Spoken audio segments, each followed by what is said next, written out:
Hello again, my good nerds. So, in a sort of bonus episode, I'm just going to briefly summarize what happens in the OVA.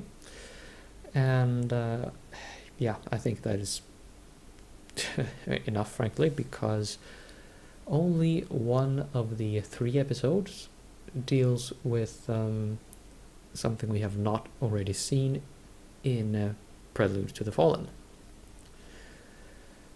So, what happens here in episode 1? Well, first of all, these episodes are uploaded on YouTube.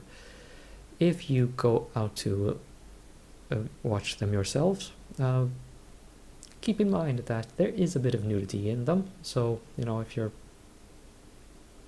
not old enough to watch nudity, or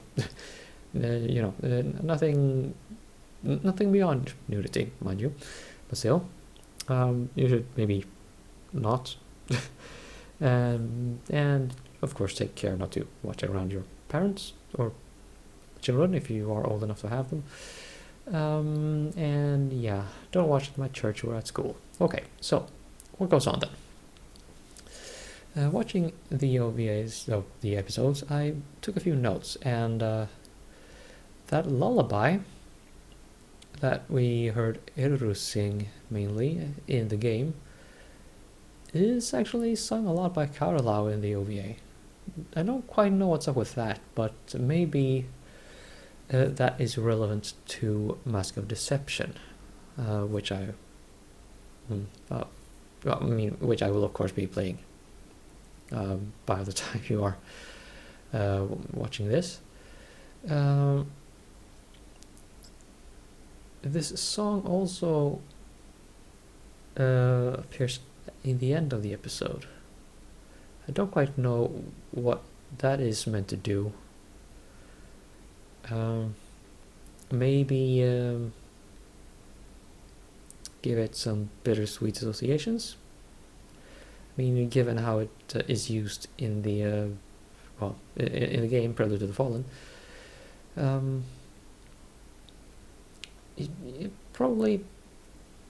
there probably is something to this bittersweetness angle. Well, anyway, the team are all back at the fort, or the base or whatever, the Tuskur, and we see all three taking care of a child, which is Fumirul. So this episode takes place around that time in the main game. I forget which episode exactly that is, but it's fairly early. But the OVA shows a bit more about the interactions between Carlau and Uthri before Uthri surrenders the child. Big note on that though, the fight between those two is a lot more spectacular in the anime. Wonder how that works, right? There is one note about Carla's character development though that is probably quite relevant, and that is that she stated that families should stick together. Stick a pin in that for her cameo later in I think it's Mask of Deception. Well, anyway, that is episode 1. Now let's move on to episode 2. In episode 2, we meet Noppon and Gomuta again. They want some help for Kamuchatal. And long story short, it's a pretty banal affair.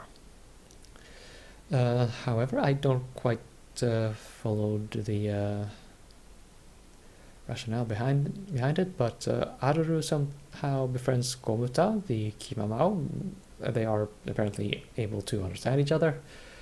I don't want to speculate a lot about how that works, but it does work, and everybody just stands there scratching their head, like I did. Of course, I was sitting at the time, but whatever. Anyway, Aruru and Eruru No, wait, I think it's Eruru actually ends up being abducted, more or less.